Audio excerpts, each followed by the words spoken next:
एक संक्रमित काला मच्छर सुंदरी के हाथ पर उतरा, अपनी जहरीली डंक को उसकी त्वचा की गहराई में धंसा दिया और बेहिचक चूसने लगा। सौभाग्य से वो बहुत सिद्धांतवादी है। अगर उसने देखा कि तुमने वीडियो नहीं देखा तो तुम्हारी मुसीबत हो जाएगी। फुर्सत में मैरी एक सुंदर प्राकृतिक स्थल पर आई और जैसे ही वह सूरज की धूप का आनंद लेने के लिए लेटना चाहती थी, एक बदमाश मच्छर उसकी बाह पर आ गया। जब उसने देखा कि चारों ओर कोई नहीं है तो उसने अपनी सूंड को त्वचा की गहराई में डाल दिया और तेजी से चूसने लगी।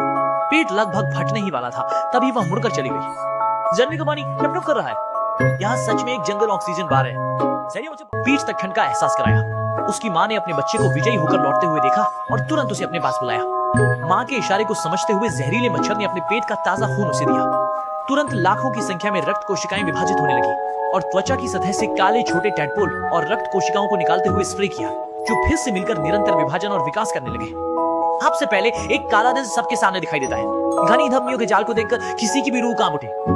उसके बाद मजबूत रीढ़ की हड्डी एक एक करके विकसित होती है और सबसे महत्वपूर्ण मस्तिष्क भी धीरे धीरे विकसित हो जाता है। जैसे जैसे चारों अंगों की त्वचा भरने लगती है, सीमित समय के लिए एक कृत्रिम मानव का जन्म होता है। हालांकि हाल ही में जागी हुई मैरी को अभी तक पता नहीं है कि क्या हुआ है। जैसे ही वह पीछे मुड़ती है